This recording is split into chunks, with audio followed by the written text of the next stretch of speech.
Number 1 होची अनियमित एवं भूल सुगार मॉनिटरिंग करिवा। अधिकांश लोक कौन करती ना मासक थरे लैब जाई टेस्ट करि थांती। सेमान केवल फास्टिंग ब्लड सुगार टेस्ट करि थांती। खाई सारला पर सुगार टेस्ट को इग्नोर करि थांती। जदि सुगार अधिक बढ़ी कि आसिला ताहले भय करी सुगार टेस्ट को करती नहीं। घरे ग्लुकोमीटर आनी रखिथिले मध्य ताहाको चेक करती नहीं।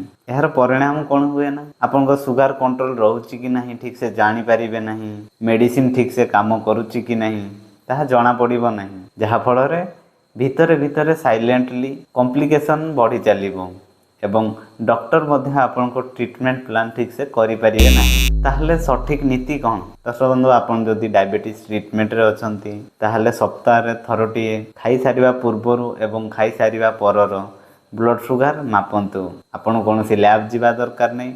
आपण निज घरे ग्लुकोमीटर रखी टेस्ट करि पारिबे। मने रखंतु खाई सारिबा पूर्वरु ब्लड सुगार लेवल 80 रु 130 मध्य रे रहिबो एवं खाई सारिबार 2 घंटा परे ब्लड सुगार लेवल 180 रु कम रहिबो जहा कि भलो कंट्रोल अटे। एवं 3 मास रे थरुटिए HbA1c टेस्ट करिवे जहा फल रे लंबा समय धरी आपन को सुगार कंट्रोल रहउची कि नहीं जाना पड़िबो। जदि यह विषय ठीक से जानि नाहंती ताहले या ऊपर मु ऑलरेडी गोटे वीडियो करिछि। आपण YouTube चैनल रे चेक करी देखि पारि।